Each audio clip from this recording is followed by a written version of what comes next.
Hello and namaste to everyone. This is the first webinar of the Asia Pacific Evaluation Landscapes webinar series. Today we are looking at national evaluation policies and systems in Australia, Nepal, and Japan. I am your host, moderator for the session, Yatin Divakar. I am a co-leader of the Promoting National Evaluation Policies and Systems theme of the Asia Pacific Regional Evaluation Strategy. This is one of our first activities this year. Welcome to all of you to this activity. Quick reminders to keep your microphone and videos disabled so that the internet is conserved for everyone and the event quality is better. And whatever comments you have, questions you have, please put them into the chat box. Thank you. First, I will invite Rajni, who is co-leader of the Promoting NEPS theme along with me for the welcome remarks. Hello, Rajni. Thank you so much, Yatin.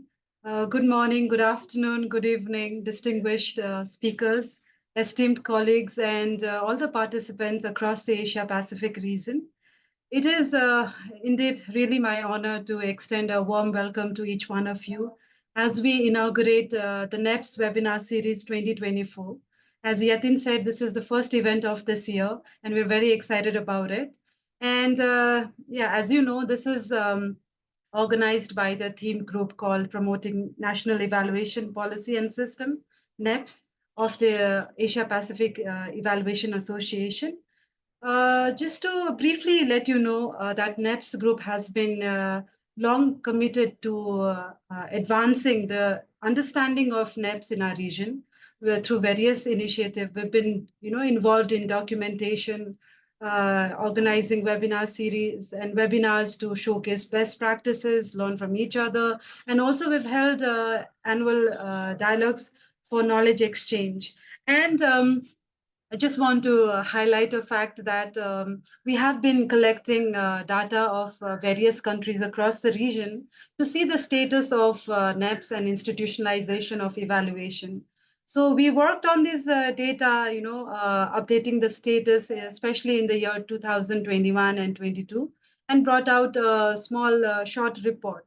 And every year we also conduct regional dialogue, creating a platform for all the countries in the region to showcase their hard work, to exchange their knowledge, and also to update us about what is the status right now at this point of time.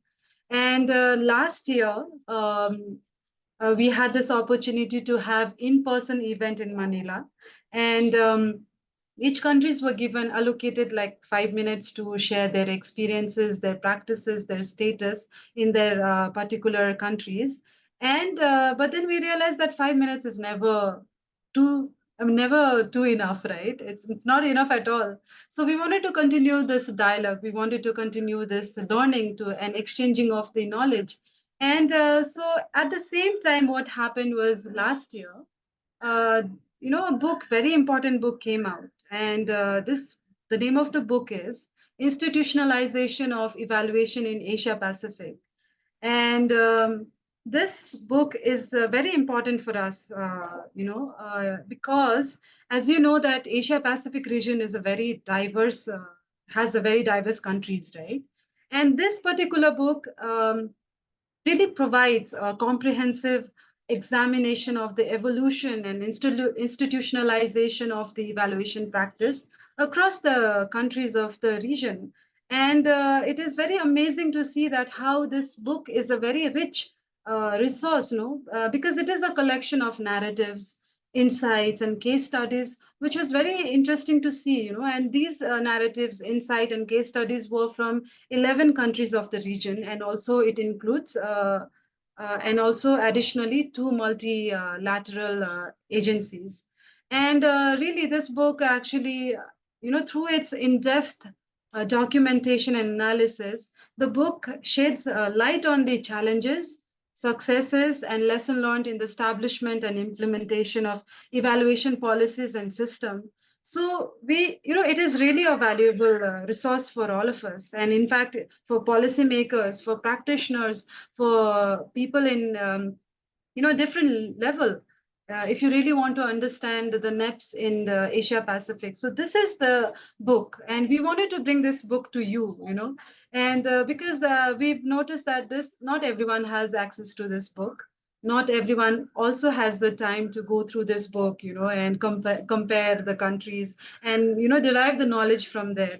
So we wanted to, continue the discussion of our Manila event, as well as bring in this knowledge from this book and serve like a good platter to you.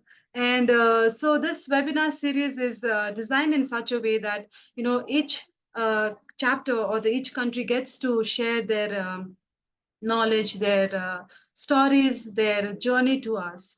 And we are very lucky actually that in the panel you'll see the speaker who are expert in this area, and they are well known in their in this field. They are expert, and I urge each one of you to really listen and question them. Learn. And this is really an opportunity personally for me, and I'm sure it is for all of us.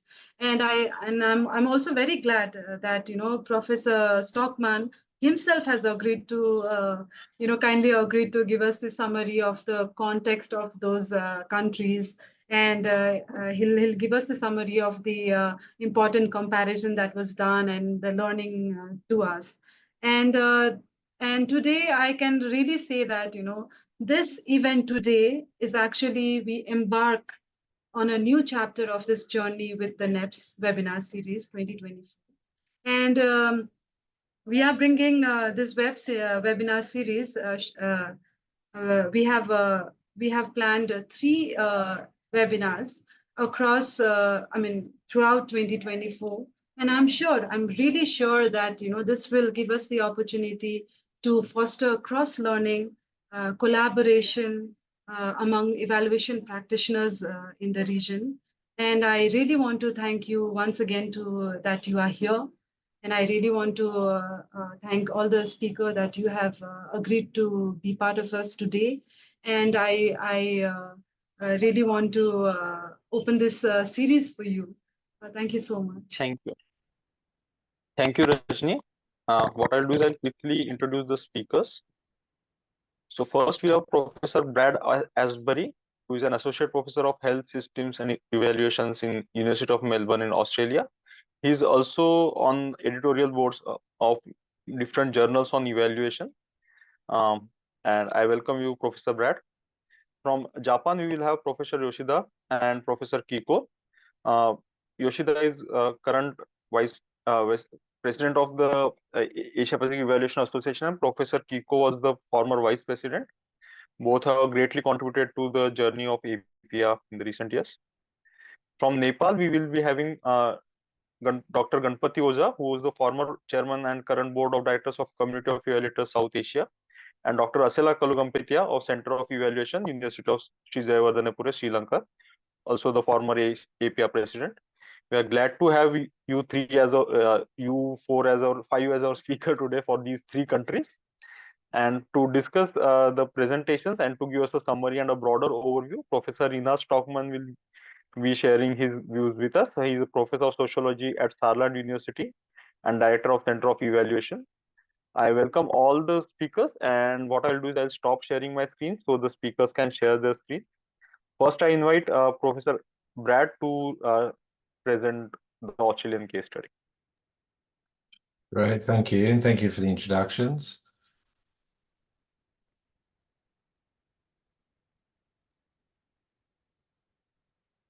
Is that sharing the main slides? Yes. Great, thank you. So I have 15 minutes. We each have 15 minutes, which is no small feat to summarize a 8,000 word book chapter. I jumped at the opportunity when Professor Stockman invited me. He may or may not remember, but I think it might have been at the European Evaluation Society conference in Maastricht. So this book and the volumes in it have been an enormous effort to bring together, and it really does provide an up-to-date global compendium on the state of evaluation almost everywhere around the world. So it's a fascinating series. If you ever get the chance to read all 4 volumes, I believe the last volume will be coming out at some point soon this year. So in the presentation today, I thought I'd start just by reminding people who may not be aware of the common analytical framework that we were asked to use, which provided a level of consistency across all the countries and in the Asia Pacific volume, but also the other volumes. And so we were asked to talk about how the political system influences institutionalization, how the social system influences it, and how and to comment on the professionalization system or context for evaluation in each of our countries. And under each of those three spheres, we're asked to comment on specific things. So, for example, in the political system, to talk about national laws, regulations, policies, internal evaluation units, any audit structures, and comment in general on the current trends and themes around evaluation practice. The social system, we're asked to talk about evaluation in the civil society. In Australia, we call it NGOs, non-government organisations or not-for-profits, to talk about what the public thinks about evaluation or what we know about what the public thinks, which, as I'll explain in a minute, is very little, and that's pretty standard across most of the chapters I've read. And finally, to talk about the professionalisation and where that's at with our respective countries. This slide's a general orientation slide that covers off on some of the points that I'll go into one of those three different systems tonight for me, but maybe afternoon or morning for some of you. I thought I might start though just by telling you a little bit about Australia. And I'm looking forward to Professor Stockman's summary at the end. I think the comparison across the countries is really illuminating when you think about how the country context politically, socially, professionally is organised, but also the history. And obviously don't have time to go into the full history of Australia tonight, but it's worth acknowledging that while many people think Australia is a young country, Aboriginal and Torres Strait Islander peoples are the traditional custodians of the lands and have lived on the continent for upwards of 60,000 years prior to the colonisation of the British. In Australia, we're only becoming aware now of the important evaluation thinking and knowledges that Indigenous people had well before we colonised Australia. Some facts where I don't know how this impacts evaluation, but it may. We're the driest inhabited continent on Earth. We're also the sixth largest country by area. The current population is around 26 million people. If you look on the map there, the vast majority of people live in Sydney and Melbourne, which is the east coast. So decide where the arrows are on the visual there. The inner areas are fairly sparsely populated. We've inherited most of the British Westminster political system, so we work on a separation of powers between judiciary, executive and legislature. We were asked to, in my chapter, I talked about the national landscape, and I was very clear to delimit that. We have 6 states and 2 territories and local councils, so we have different tiers of government. And if that would require a whole new chapter on each of those to talk about the levels of difference and complexity once we go down the 3 tiers of government. And finally, we in Australia are very privileged. We're considered to be a highly developed country. We rank well on most of the global indicators. However, that does mask a lot of inequities among particular population groups. To start the story around the Evaluation Australia, I thought I'd begin with a bit of history, which will lead into the political system. For those who like Star Wars and are a fan of the movies, I apologise in advance if the chronological order here is slightly out with the images on the screen there. But the story of Evaluation Australia does feel a little bit like these movies.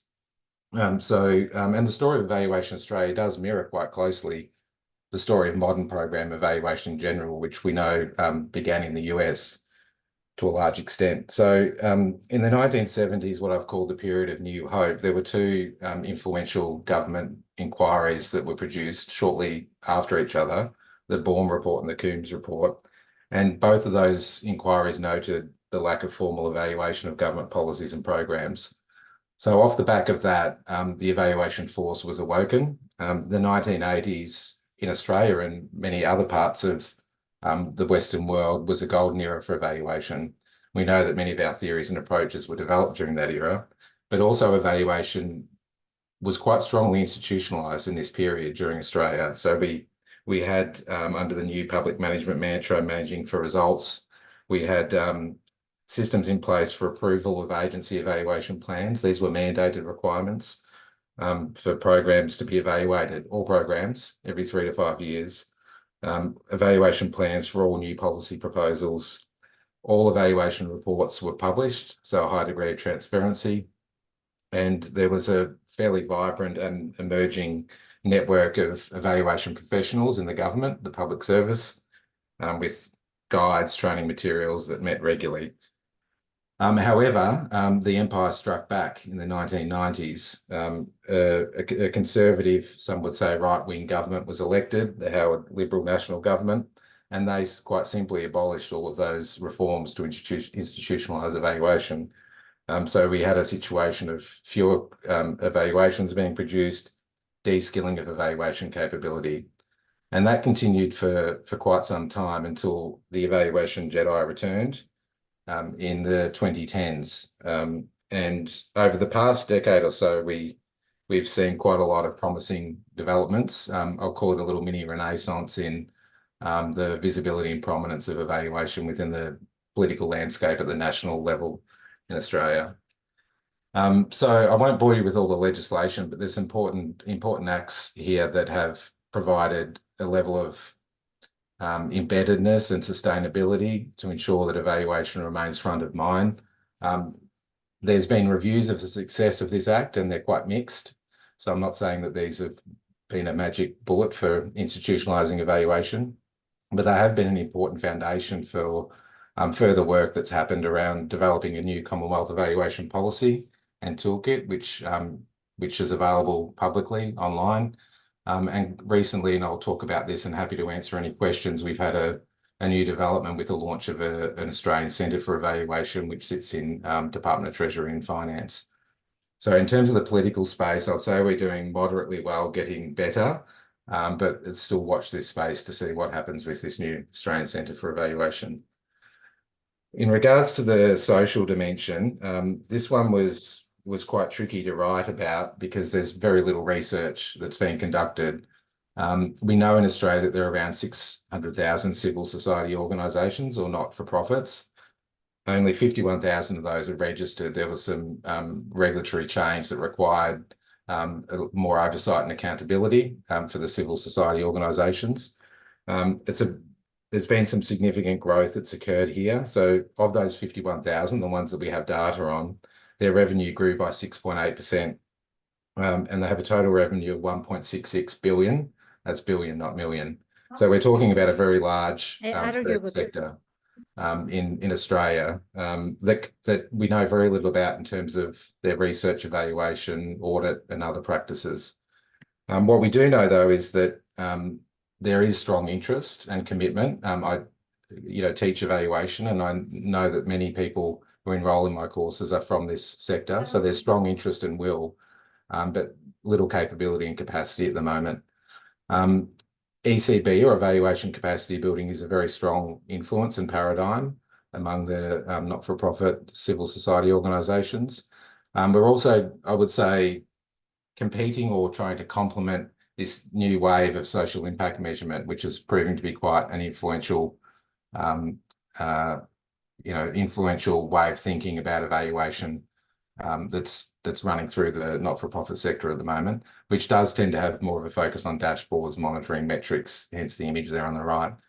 I would also say there's quite a lot of diversity and variation in quality of evaluation. I've used the term there, supersized welfare businesses. So we have some of the large charity organisations and welfare businesses that are quite good at meeting accountability requirements of government and have embedded evaluation units, but many of those other not-for-profits that aren't quite as lucky don't have that luxury and appoint people very fractionally and don't have much money to pay for external evaluators.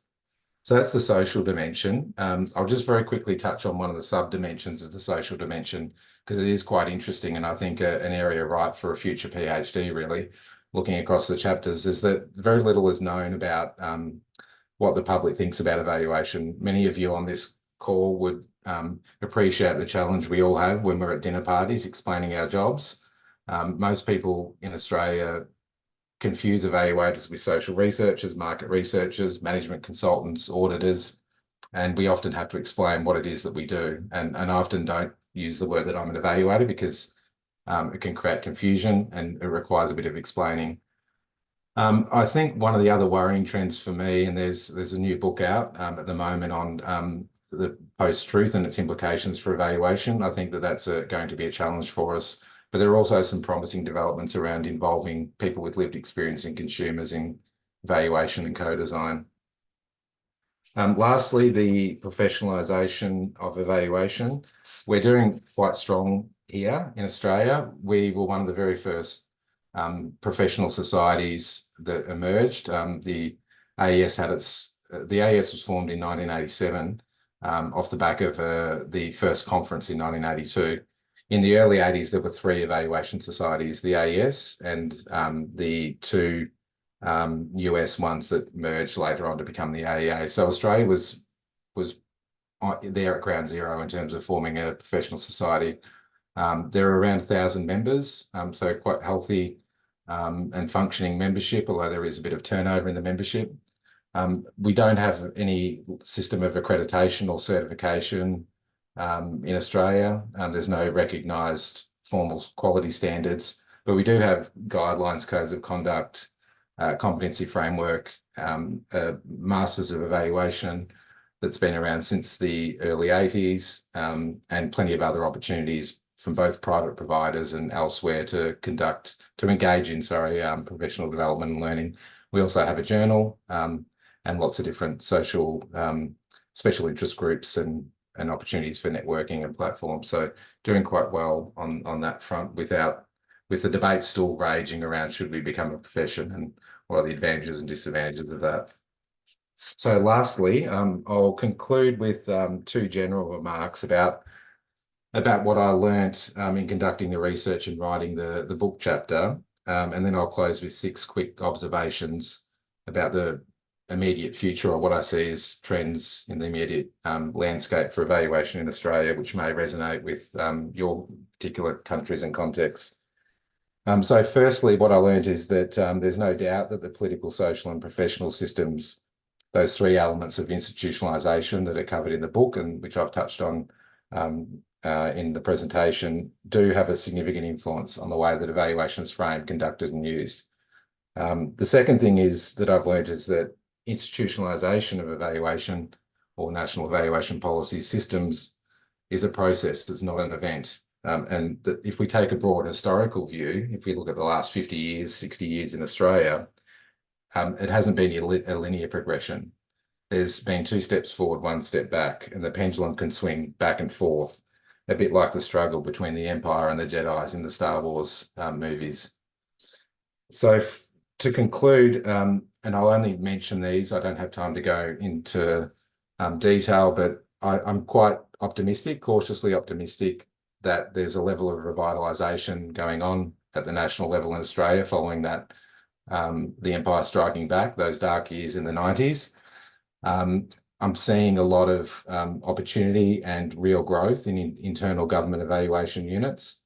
And that's partly due to the legislative change, but also because we've had some Senate inquiries into the big 4 consultants who have been doing some naughty things of late. And so there's been a general push towards in-house consulting and moving away from reliance on the big 4. We are starting to see some renewed debates. Hopefully they become dialogue about professionalisation and also the hierarchy of evidence RCT movement, and seeing some significant conversations and work around how we can practically apply Indigenous evaluation paradigms in evaluation. The current landscape is what it has been for a while. There's a lot of variety in the quality of evaluation. I'm hoping to see more investment and commissioning of meta-evaluation. And lastly, as everyone knows, AI has really changed the landscape. I'm on the editorial board for New Directions for Evaluation. There's a current edition out on artificial intelligence and evaluation that I'd encourage you to have a look at if you're particularly interested in this trend.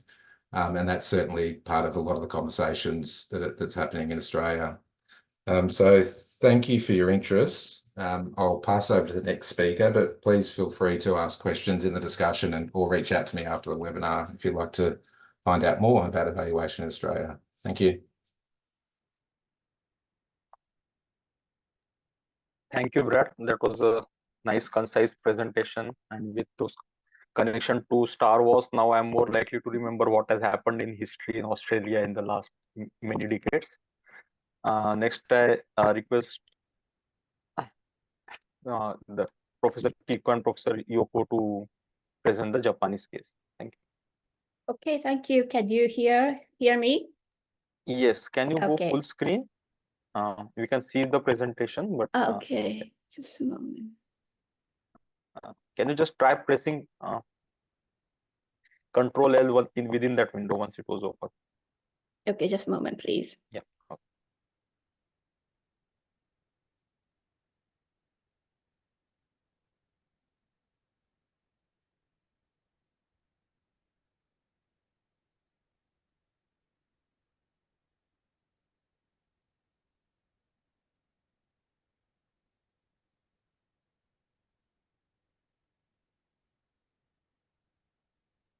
Yes, thank you.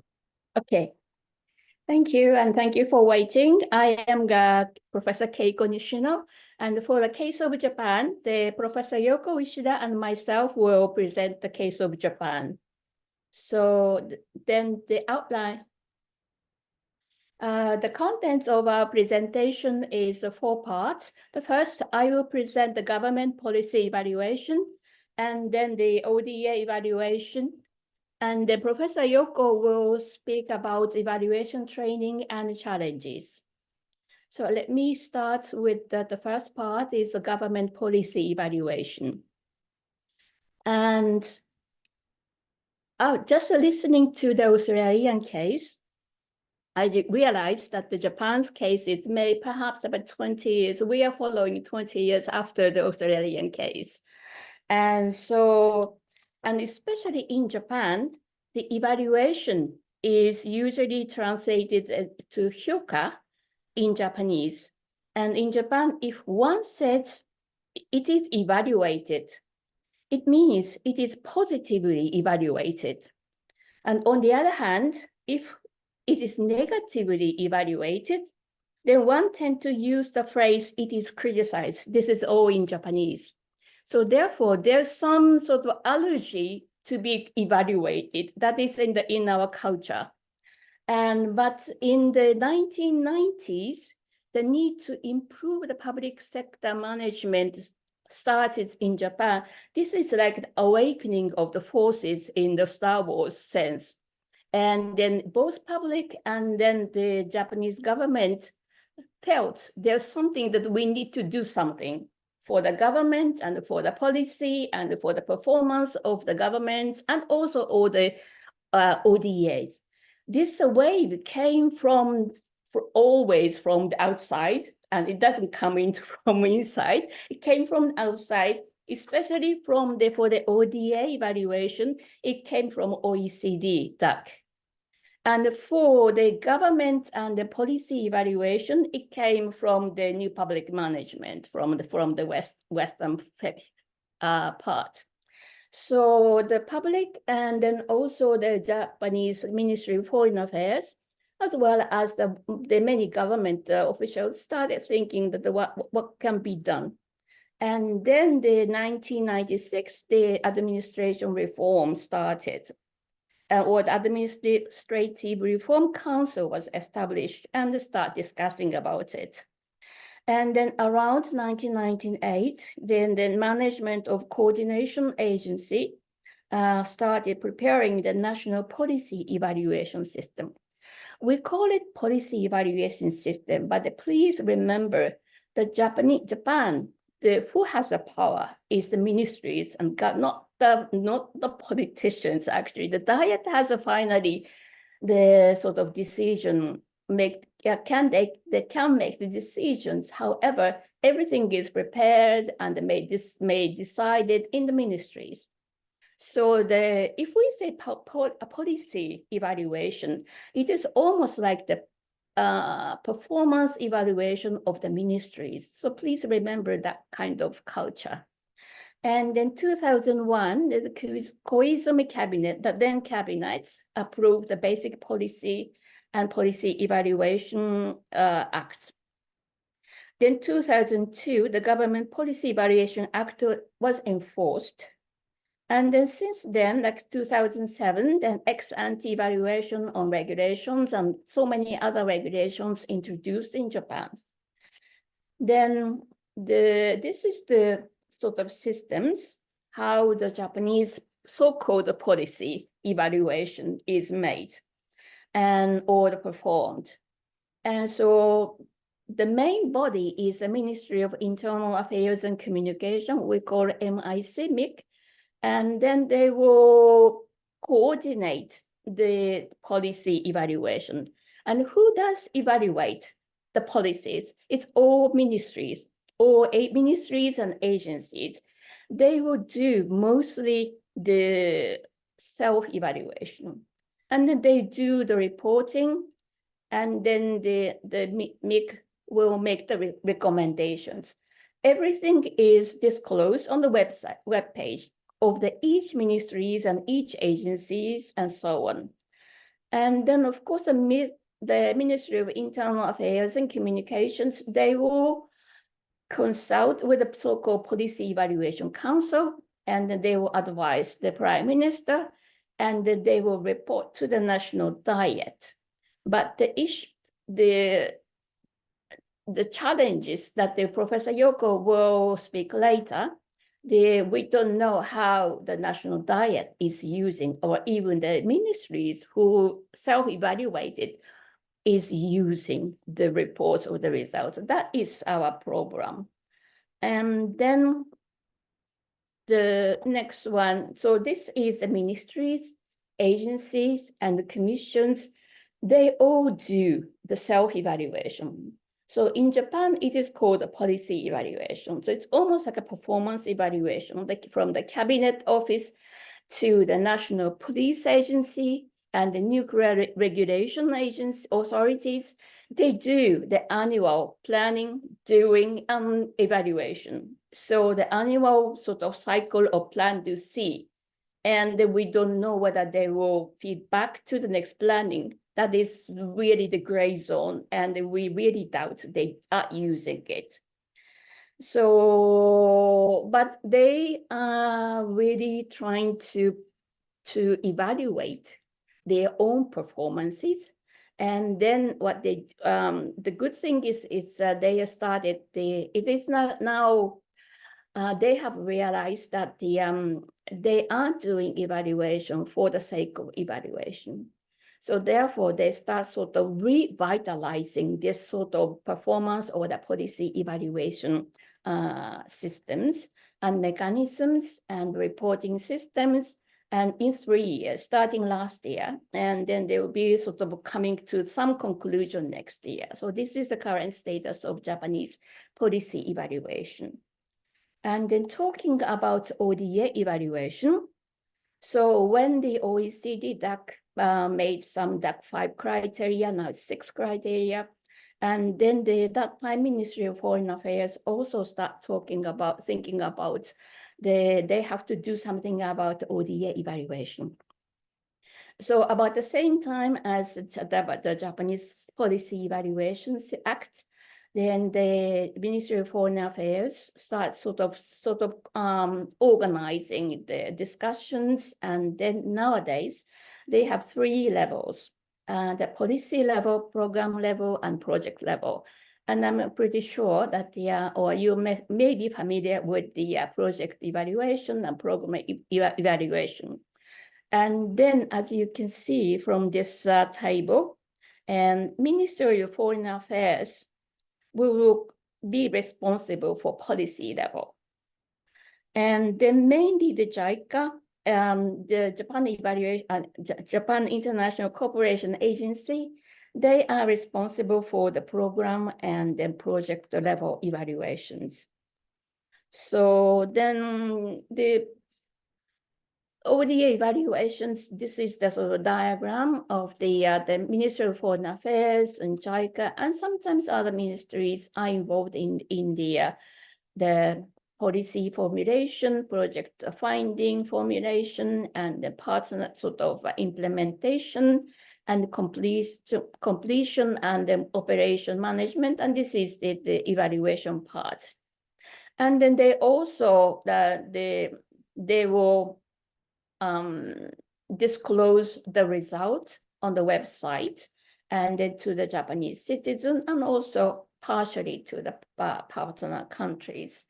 And so I think this system is very familiar to all the participants here. And then if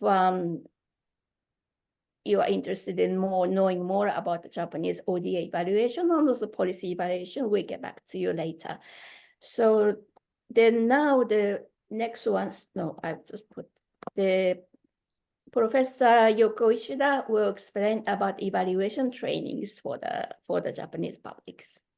So thank you, Professor Keiko. You can hear me, right? Okay. So I'm Yoko Ishida, and from this slide, I'm going to explain. Firstly, let me explain about the human resources development in monitoring and evaluation in Japan. As you can see here, sorry.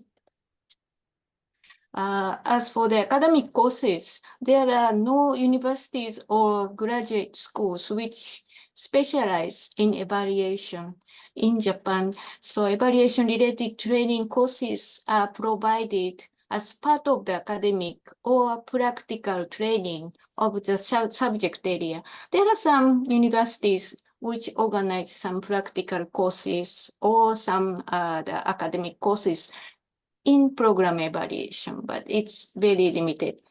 And then the next slide, please. So Japan Evaluation Society, I'm the president of Japan Evaluation Society as well. So Japan Evaluation Society has conducted a monitoring and evaluation training course for around 15 years. Before the COVID-19 pandemic, the training was conducted face-to-face. But currently, the training courses are done online for 6 days, twice a year, with around 40 participants. As mentioned here, the training course is very popular, and because it becomes full within several minutes after the Japan Evaluation Society homepage announcement.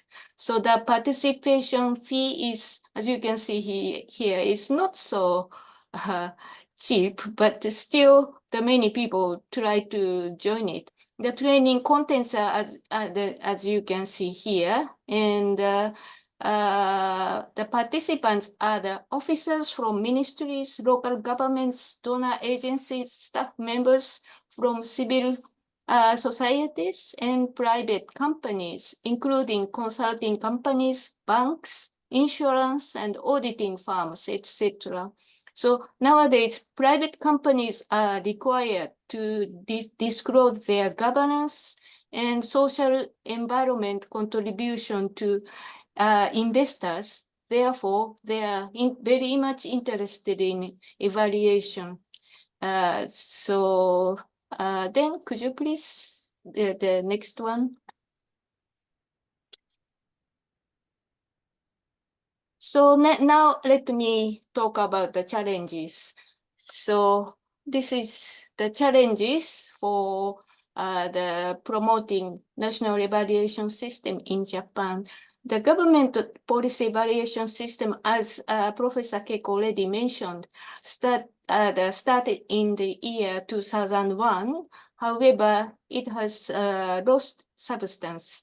During March 2023, last year, the Administrative Evaluation Bureau of the Ministry of Internal Affairs and Communication started to update the system. So they are now going on. And then during, the government policy and evaluation market have a big impact on the needs of human resources development in evaluation in Japan. So there are more practitioners, including government officers, consultants, private company researchers, than academic researchers among the participants of the M&D training or the human resources development. So which influences the curriculum and the contents of the training course. So due to the domestic market needs, as I mentioned, most academic and practical courses provided by the public and private, not academic, but public and private institutions, but in Japanese. So it is hoped that the academic societies and universities will collaborate in M&A human resources development and offering relevant courses and subjects to further advance the recognition of the importance of policy and program evaluation. That is all from us. Thank you very much.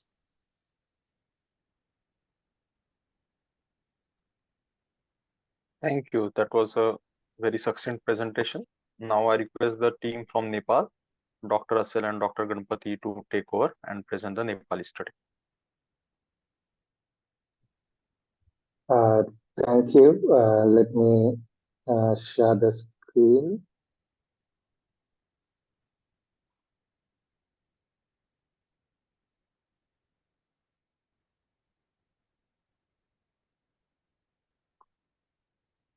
Thank you very much again for the invitation to participate in this webinar and also to present the Nepal case. Myself and Dr. Ganapati Oja will go through the slides. So both of us are co-authors of the chapter, Nepal chapter of the Asian book, Evaluation Globe book. Actually, I'm part of 3 chapters, Sri Lanka, Nepal, and Philippines. And I, Dr. Ganapati, jointly authored this chapter. So very quickly about the flow, we will talk about regulations for evaluation in Nepal, special features of MNE Act just approved in Nepal by the Parliament, and institutional arrangements for evaluation, conduct and use of evaluation, professionalization of evaluation, partnership for evaluation, and challenges. At the same time, I want to mention that we were honored to work under the father of institutionalization, Professor Reinhard Stockmann, under this Evaluation Globe book for Asia. Thank you, and over to Dr. Ganapati Oja to go through slides from regulations. Ganapati Oja, over to you. Okay. Am I heard now? Yeah. Okay, thanks. Let me start with regulations for evaluation in Nepal. So in the regulations, we have included a provision in the constitution and also the MINE Act and also sectoral regulations. So these 3 areas we have included in the regulations for evaluation in Nepal.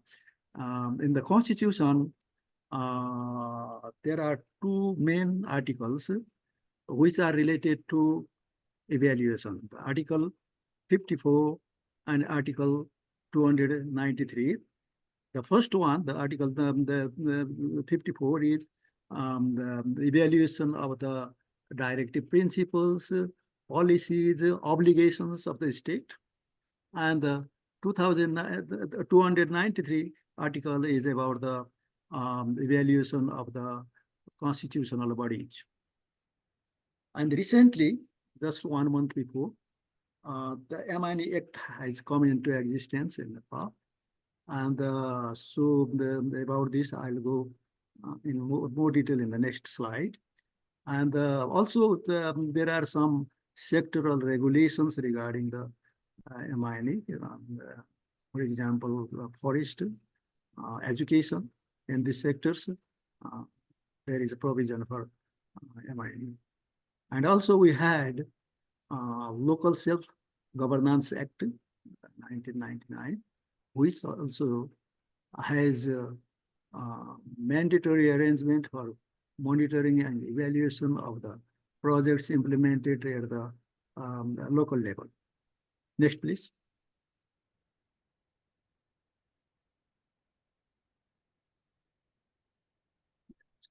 Let me share with you the special features of MINE Act, which I mentioned that it has been just 1 month and 7-8 days before approved. Though it was started in 2020 to 2016, it took a long time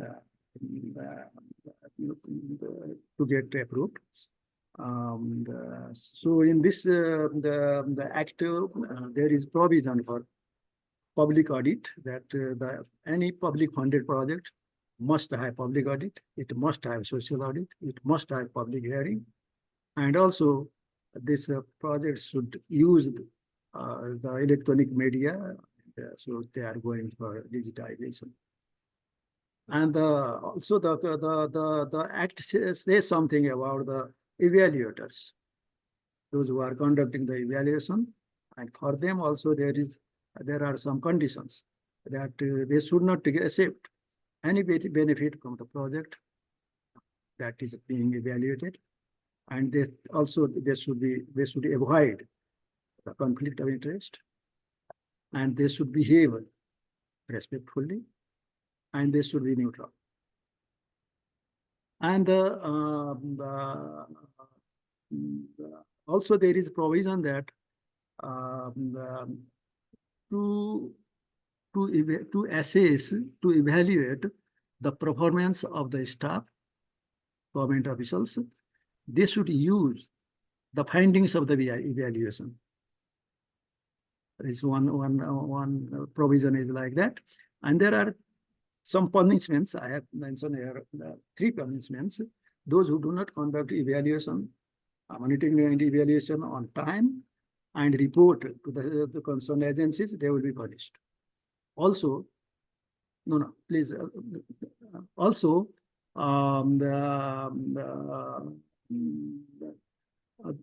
also those who do not conduct evaluation properly, or they do it carelessly, they do with a bad intention, or they prepare the false report, they will also be punished.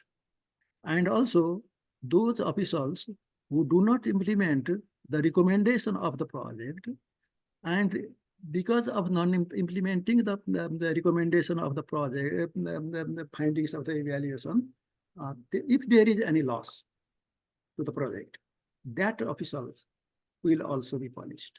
So this says that this emphasizes on the use of evaluation.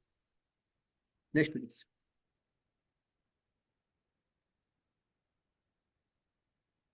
Now, institutionalization of evaluation.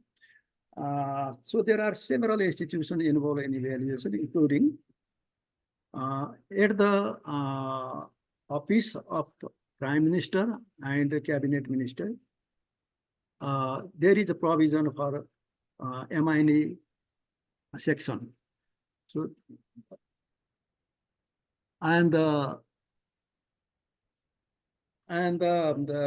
also there is a National Planning Commission, NPC, which is the apex organization for evaluation, and it manages the evaluation and monitors monitors whether other agencies have conducted evaluation or not. And also in the ministry there are, especially in the development ministries, there are monitoring and evaluation divisions, and which evaluate the monitor and evaluate the project under their ministry, including department. In the department also, they have the monitoring and evaluation section to monitor and evaluate the project under them. And at the project level, they have MINE person, and this to regularly monitor and evaluate the activities. And also, the project should provide resources and information to MINE team, and keep MINE reports to the website, and consider MINE reports as feedback. At the provincial level also, they have MINE person designated, and to monitor project financed by province, and also they monitor if municipalities have conducted MINE. At the municipality level also the same case. And there are two important action committee. One is National Development Action Committee, which review the progress of the programs or the projects each 4 monthly, and provide feedback and give the direction how to resolve the issues. Same way in the ministry also, they have ministerial level the Development Action Committee. They review the progress and performance under the ministry.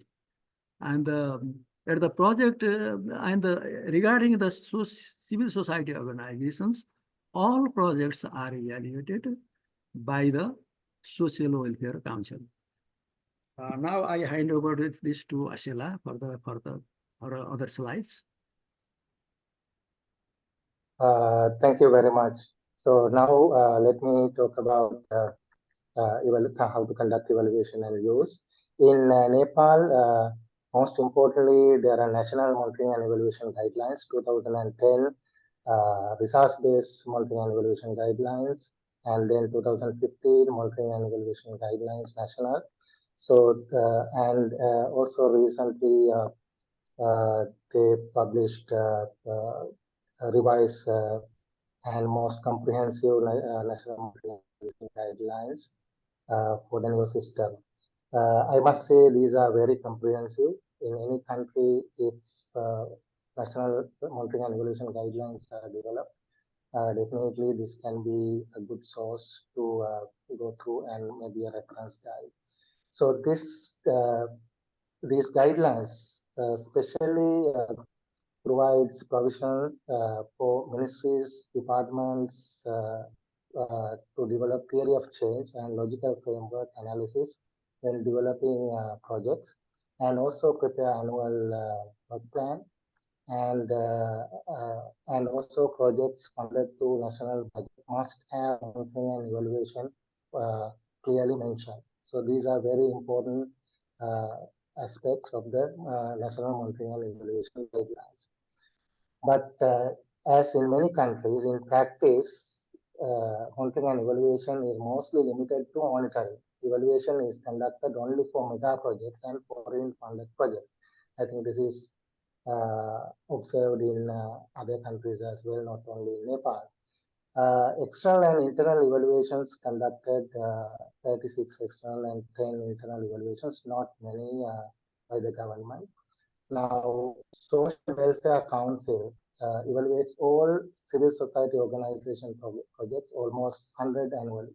Now, what is important in Nepal is all the NGOs or civil society organizations, when they develop a project or implement a project, they have to submit the project details to Social Welfare Council. There should be a monitoring and evaluation plan, and also the budget, including for monitoring and evaluation. At the same time, SWC evaluates all CSO projects. Very quickly about use, as you can see, the percentage of use score for the government, civil society organization 67%, that is the highest, and United Nations 47%, donors 48%, overall use is 14%.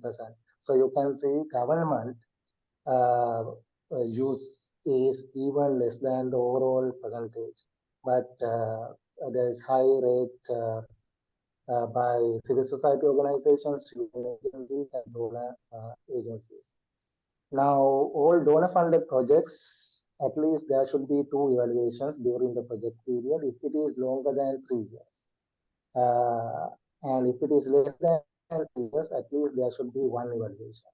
And evaluation findings are used to prepare proposals, develop plans and strategies, which is a very good news. And there are reasons for low use of findings. Weak evaluation culture, at the organizational level and at the government level and public sector. And then reports prepared with donor interest. Actually, this is done for the donors, and team leaders are mostly from West, and low level of awareness and no robust system for evaluation demand. At the same time, when we talk about professionalization, there are academic study courses, especially education sector, forestry, rural development, agriculture. There are monitoring and evaluation modules in university courses, not purely monitoring and evaluation courses, but monitoring and evaluation modules. At the same time, there are non-academic training, especially National Planning Commission, which is the main body, Ganapati Ji mentioned. There's training for MNS staff capacity building, and there are some other training courses as well. At the same time, there are three voluntary organizations for professional evaluation workers in Nepal. All three are very active and connected with global and regional evaluation associations as well. Let me again hand over to Dr. Ganapati to talk about partnerships. Dr. Ganapati, over to you. Thank you, Ashela, again. So these are the partners.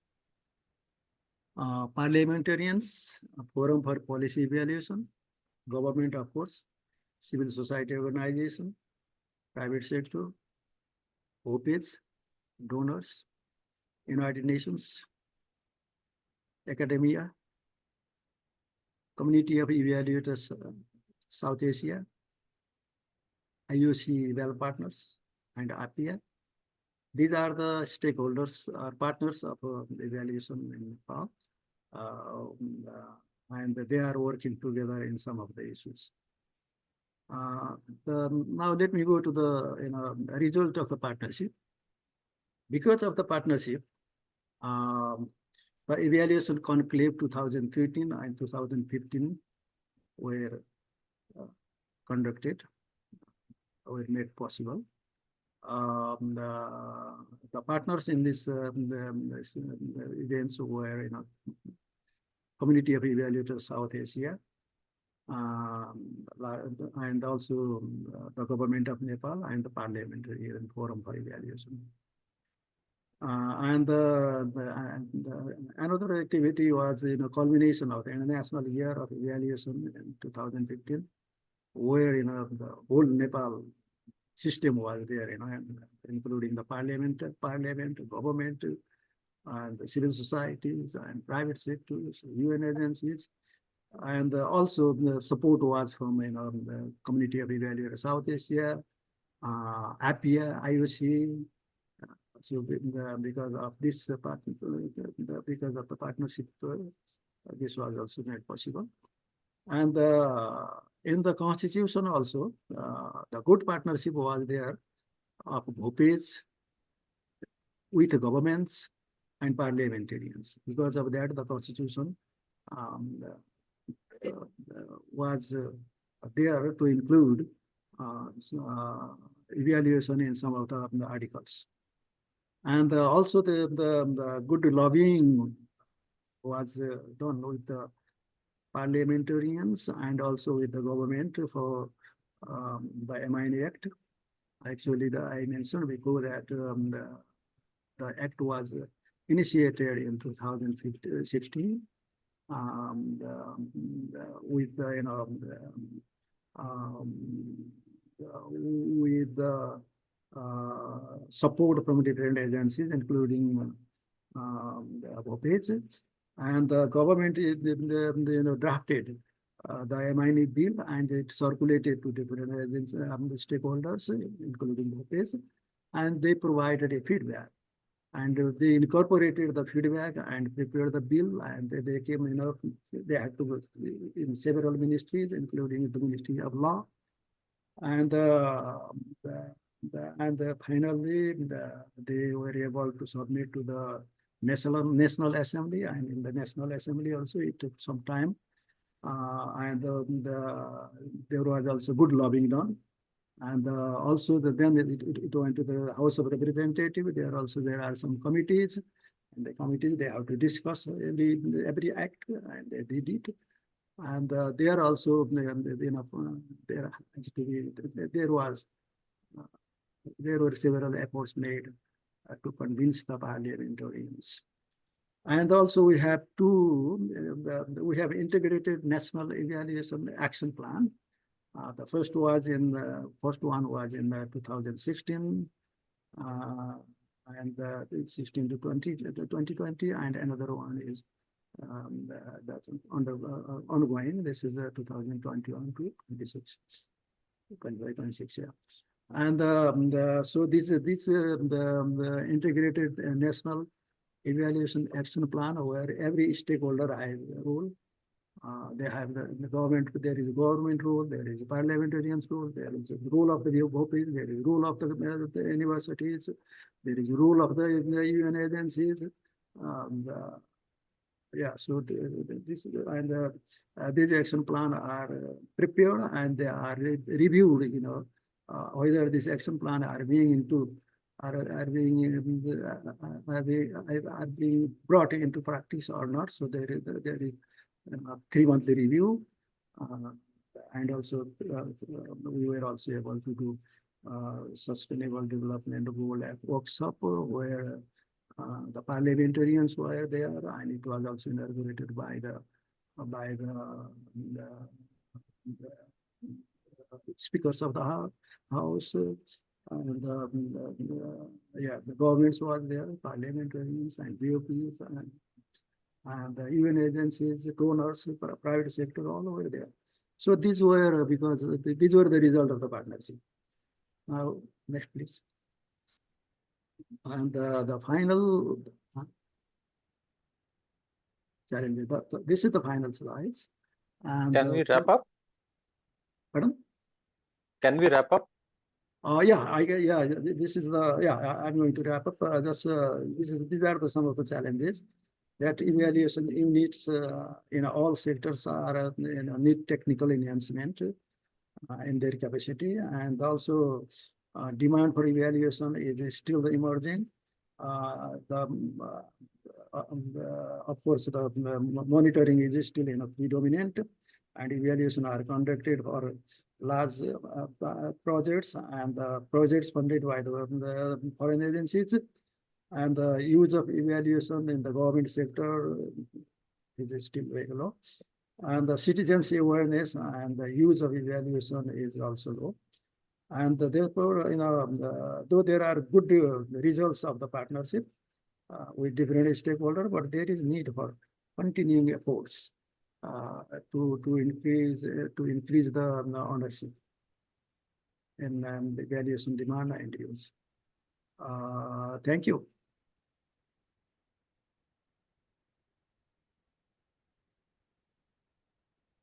Thank you. Now I request Professor Stockman to present his discussion. Professor Stockman, can you share the screen? Yes. Yeah. Yes, we can see it. Okay, you can see it? Yeah. Yes, it is full screen. Yes. Okay. So thanks a lot for giving me the chance to comment on this as a discussant on these excellent presentations we have heard on the institutionalization of evaluation. And I will refer to the analytical framework we have used in our Evaluation Globe research project, which Brad thankfully introduced in his presentation. But before we do that, let's have a look at, why is this not moving? Yeah, okay. Let's have a look at the differences between these 3 countries. I think we have not to look here through in detail, but we just can see that there are big differences between these 3 countries, especially if we look at the level of development. So on one side there's Australia and Japan, on the other side there's Nepal. And it's not only if we look at economy, the population, the Human Development Index, it's also if we look at the Democracy Index or the Press Freedom Ranking List or the Corruption Index, there we see some differences. But, however, maybe there is a difference here in the figures, but there's one positive thing which is not mentioned here, and that is that Nepal, of course, has significantly the best and the greatest and the biggest and wonderful mountains, which the others don't have. Okay, so, well, yeah. So let's first have a look at the political system. And we distinguish between two dimensions. One is the institutionalization of evaluation. There we have a look, are there national laws and policies existent? Are there national decrees? How is evaluation embedded in the organizations? And which role does evaluation play in an audit office, in the audit office of the countries? We think that's an important indicator, because if the general accounting offices use evaluation as an instrument, that automatically means that the evaluation has a high priority and is supported by the government. And on the other side, we have some indicators for the use of evaluation. So we have had a look if evaluation is used or evaluation results are used by the parliament for discussion. How is it with the sectoral spread of evaluation? So is evaluation used in all different policy fields or sectors by all ministries continuously? Do they have a budget? Do they have evaluation units, and so on and so on? And the third indicator was the scope of evaluation practice. That means what kind of evaluations are they doing? What's the portfolio of evaluation? Do they use impact evaluations, for example, and so on and so on? And what's the quality of evaluation? So using this dimensions, we came then to this result you may know. And today we are only interested in Nepal, Japan, and Australia. Well, we see that here in this picture that if you look at the institutionalization level, that all three countries have a relatively low institutionalization level. And on the other side, if we look at the evaluation use, this is also not a very high ranking.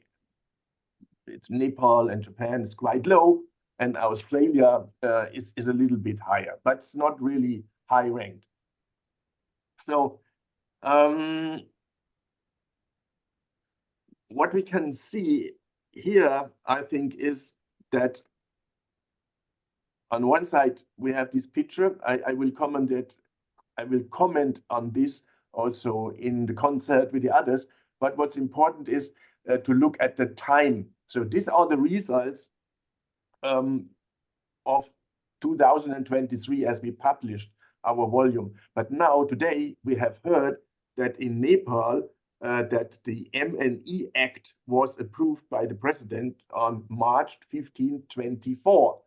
So if we would notice that here in our chart, then Nepal would move a little bit in the assessment of the degree of institutionalization. But of course, that would not mean that there is already and immediately also a bigger use of evaluation. But this example shows us that the relevance of our results diminished over time. Yeah.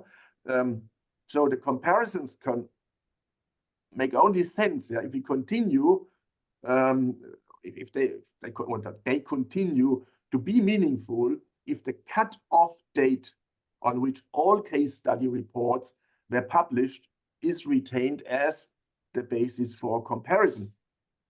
But however, the older our results become, the more serious the problem becomes. If we stay with the chart for a moment, then as I said, we can see that all three countries, regardless of their very different levels of development, they have only a low degree of institutionalization.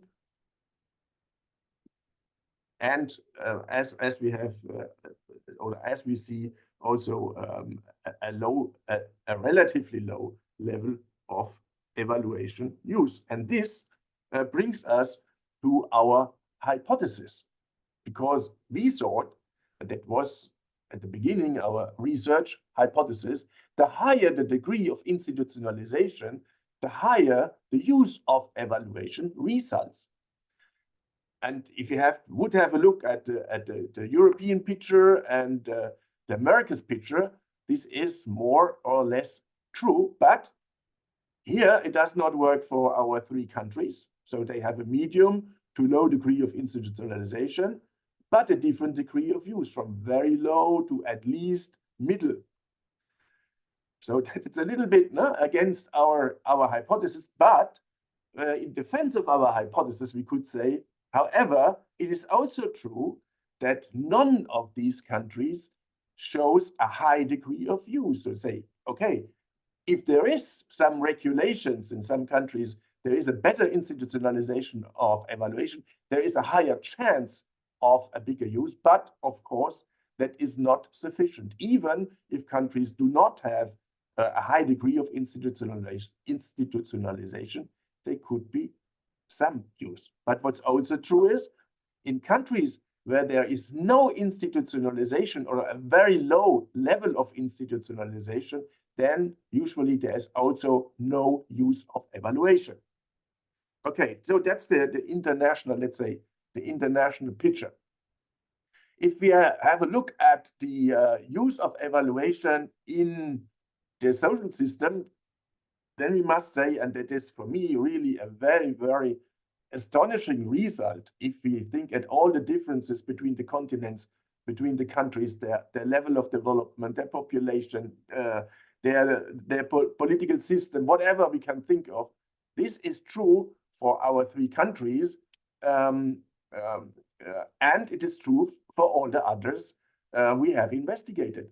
So there is a low use of institutionalization in the civil society organization. The public perception of evaluation is very, very low, and there is a low demand by civil societies. In many countries, even the VOPs do not understand themselves as, let's say, a promoting agency for evaluation.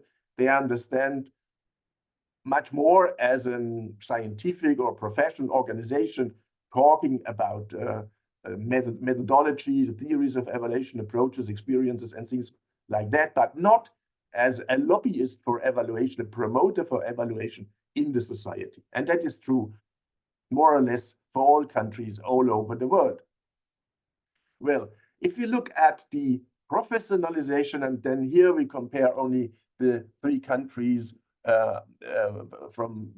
we talked about today, then we see that Australia is the most advanced, or has the most advanced professionalization system, because they have evaluation university programs, they have an evaluation journal, and they have a big evaluation association, and they developed national evaluation standards.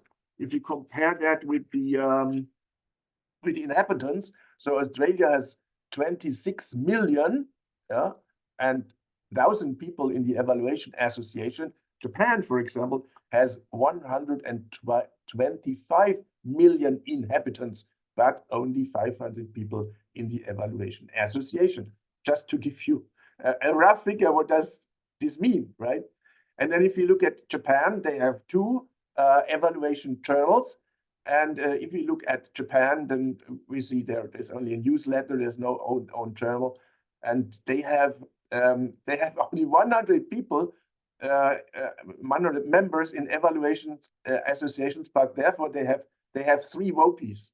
And I don't think that this is really an advantage in the small countries, and having only 100 people interested and then being divided in 3 different VOPs. But I don't know about the reasons for that. Anyway, yeah, I think I have not to talk too much or at all about the future challenges, because we have already heard about that, and I just summed it up here. So there are some promising signs in Australia, we have heard, because the Yeti is coming back. And I think also in Japan, where there also a system upgrade is needed.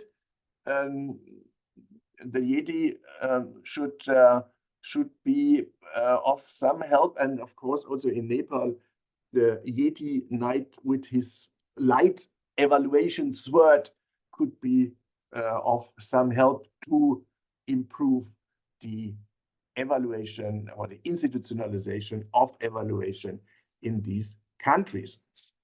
So my last slide is about the classification of these country results in the overall results.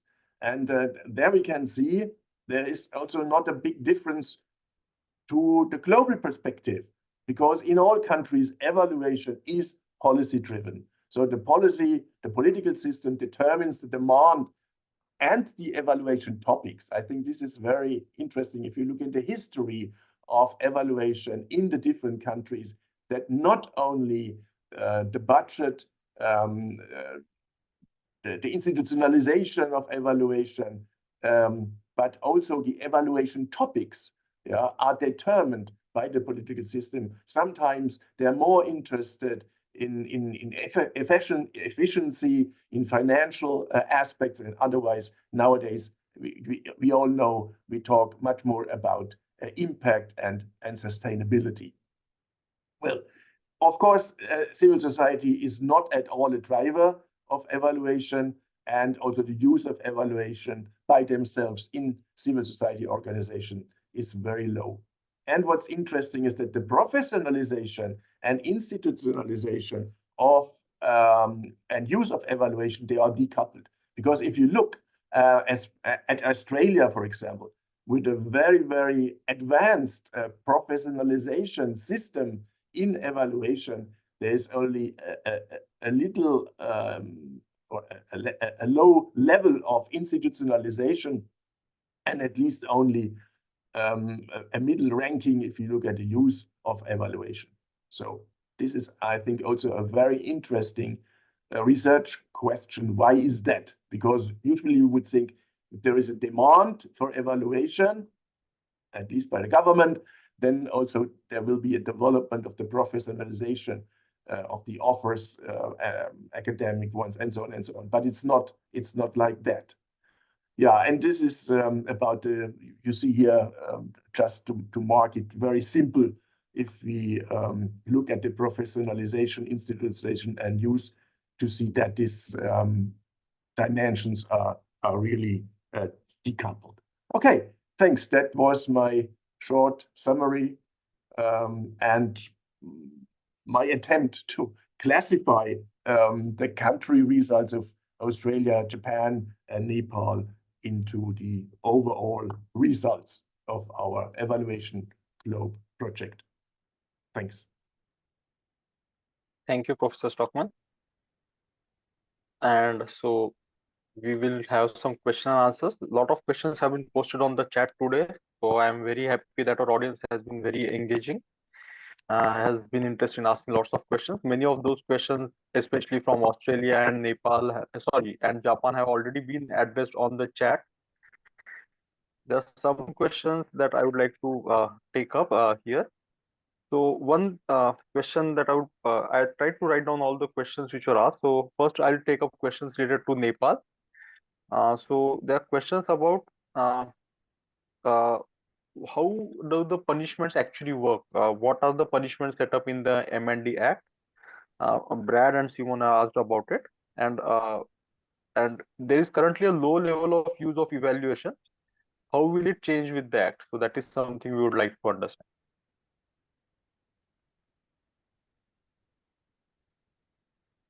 So, yeah, Dr. Ganpati, would you like to answer? Yeah. First, let me say about the punishment. The punishment is those who do not, the officer, designated officer for the monitoring and evaluation, if they do not conduct the monitoring and evaluation on time and the report to the related agencies, these officers will be punished. the punishment might be in terms of not getting promotion, or not getting reward, or not getting the grade, annual grade, like that. And another punishment is those who conduct the evaluation, if they do not conduct properly, and if they misreport or has bad intention, so this kind of evaluators will also be punished that their report might not be entertained, and they may not be allowed for other evaluations. And also, if there is some loss to the project because of not implementing the evaluation results, evaluation findings, evaluation recommendations, so that officials also would be punished. So these are three kinds of punishment in the Constitution, in the recently approved MIND Act. Thank you. What was the second question, please? So second question comes from Dr. Romulo. We want to know about how the new Monitoring and Evaluation Act will contribute to institutionalization of evaluation in Nepal and increase its use of evaluation in Nepal. Yeah, because I think partially I already answered that question also, because if the recommendations are not used, and if there is any loss because of not implementing that recommendation, so there will be punishment. It means that the recommendation must be used. So since there is a mandate, this is the mandatory arrangement. Since there is the mandatory arrangement, definitely it will enhance the use of evaluation. Oh, thank you. So Sangeeta has raised her hand. So you want to say something? You have a question? Yeah, thank you so much, Yatin, for providing this opportunity. I'm Sangeeta Bista, working in WFP Regional Office in Cairo as an evaluation officer. And thank you all the distinguished speakers for providing us this comprehensive information about the evaluation situation in Asia Pacific region. My first question is to Professor Reinhardt. So when you presented the findings on the institutionalization and use of evaluation, I'm interested to learn a bit more on how was the evaluation use measured across the countries. And second is like, in the three of the countries presented, we are unable to reject the null hypothesis of association between institutionalization and use of evaluations. So have this study like formulated some insights on the recommendations forward going, like how can we reject the null hypothesis in the sense that we will be better able to institutionalize and use the evaluation findings practice. And then a third question is on the slide, your last slide, when you presented the comparative thing, like you have used 0, minus, 1 minus, 2 minus. Is there a difference between that? That is my question. And my second question is for the speakers from Nepal, Ashley and Ganapati sir. Thank you so much for providing the comprehensive information about the evaluations in Nepal. So my first question is like, from the policy, strategy, and legislative reform perspective, I think we have enough enabling environment for the evaluations to be institutionalized in Nepal. So what are the hindering factors for us in Nepal that is hindering for us to institutionalize in practice, implementation and use of the evaluation? And second question is regarding the practicality. So in your presentation, I think you said that at the province level, there are designated M&E person at the provincial level. While working in Nepal, we worked to capacitate the monitoring capacity of local governments, but we had difficulty in finding the monitoring M&E person from the province level. So my question here is whether these M&E persons are sectoral M&E persons at the province level, or do we have a designated M&E unit at the province level? And my third question is around the Social Welfare Council's work on evaluation. So having worked with the several INGOs, before I reflect on our work being evaluated by the Social Welfare Council, so my question here is, does the Social Welfare Council also have the mandate to work on the professionalizations of the evaluators they are engaging to evaluate the projects? If so, how? And if not, also like how they are ensuring the evaluators they are hiring are up to the highest standard in terms of professionalization of evaluation. Thank you, and over. Those are lots of questions, and considering that we have very little time left, I would ask the speakers to pick up one question each and answer it. Professor Reinhardt. Yeah, so if we talk about the institutionalization dimensions, I think that's quite easy, because it's easy to count if there is a law, if there's a degree, if there's a policy, and so on. If it comes to the use, it's a little bit more difficult. So there is the indicator if the parliament works with evaluation results, if they have an evaluation unit, if they have a budget, if they commission evaluations. I think it's also easy to find out. Also, the next indicator, sectoral spread, is not so difficult to measure, because actually it's a quantitative indicator. So we count the sectors, the policy fields in which evaluations take place regularly.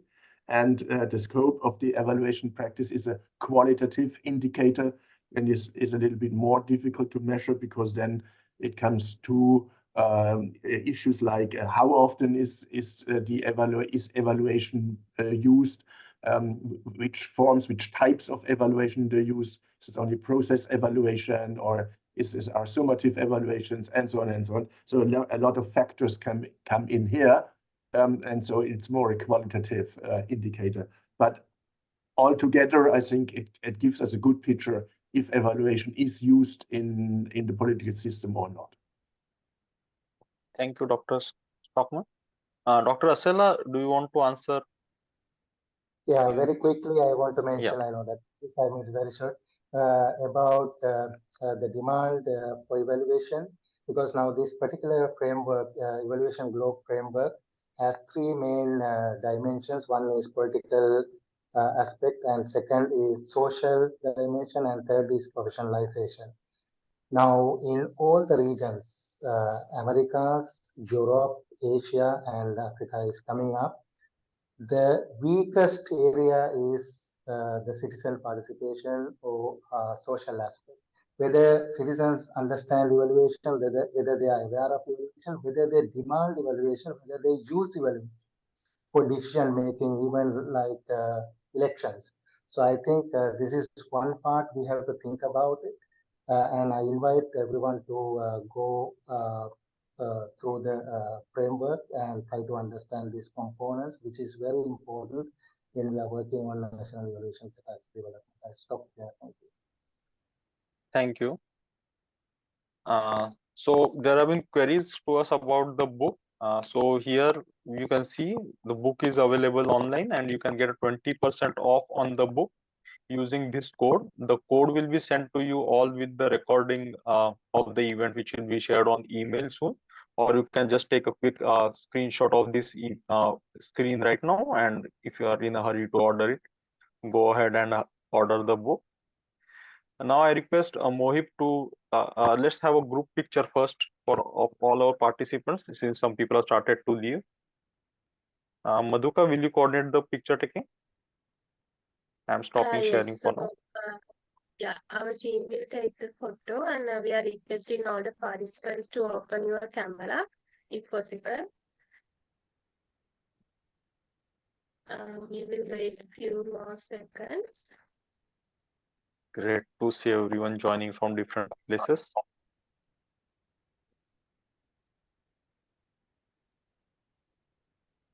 I think we are ready, Ahmad. Can you take the photograph? I request everyone to have a good smile, and we are going to count 3, and then we will take a photo. 1, 2, 3. Okay. Keep smiling because we have 2 pages. Okay. Yes.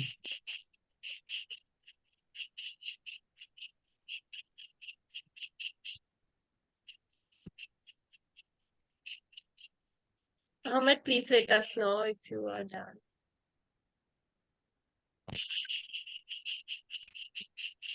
Okay, done. Thank you, everyone. Thank you, everyone. Thank you, everyone. Now I request Mohib to give us the concluding remarks, and just don't leave yet. We have a couple of more announcements to make. Mohib, over to you. Thanks, Yatin. Fascinating presentations, and that's exactly why the APEA's NEPS group that works on the national evaluation policies and strategies is so proud to bring you such a rich discussion. And then when we look at the comparison, I think what stood out to me is the countries had a very different journeys. We saw in Australia, for example, started in 1980s, and then where they are and how the membership has come up and how the policies. But even then, where Australia being such a sort of early starter, the political context, as Professor Brad Asprey mentioned, is such remarkably important because with changes of government's evaluation landscape could sort of shift quite significantly. And similarly, looking at sort of Japan, where both internal evaluation is driven by government bodies and then different government agencies are responsible, but also the influence that DAC and OECD had on their evaluation in terms of the international development side, very fascinating. But at the same time, the fact that there's not many university courses and professional training in Japan was sort of something that I always thought that was the case. They were there. So this is the type of sort of information that we wanted to see. And then we look at Nepal, where the guideline was one of the first documents that was presented to have started in 2010. So slightly late starter, but much more institutionally well established, from constitution to having an act to having many guidelines. And I think that's where we wanted to show, while these countries all have their own context, there's own drivers of where they are on their journey. It's to put them on a single sort of frame and then have a look at them as we saw in the discussion part. That's sort of the purpose. We will strive to bring you more country case studies and to show how other countries are doing on that spectrum of where they started, how their journey is coming together, and where they are heading towards. So I will keep it short, Yatin. Back to you. I think you have some announcement. Thanks. Yes, thank you, Mohib. Thank you for keeping it short. One announcement we have is that we came up with the Manila Declaration during the last APEA conference at the Parliament of Philippines for institutionalizing monitoring and evaluation in support of the 2030 SDGs. If you have not already read and signed the document, please scan the QR code on the screen and sign the document, read and sign the document. You can also find it on the APEA's website. There's next webinar which is coming up under the APEA webinar series is on professionalization of evaluation learnings from Latin America and Asia Pacific. Tim will be moderating this. It is on 21st of May. I encourage you all to register to this webinar as well. And thank you for joining with all of us today and bearing with us with the short delay in time. Thank you. Keep in touch. Thank you. Thank you very much. Thank you, you. everyone. Thank you so much for Thank organizing.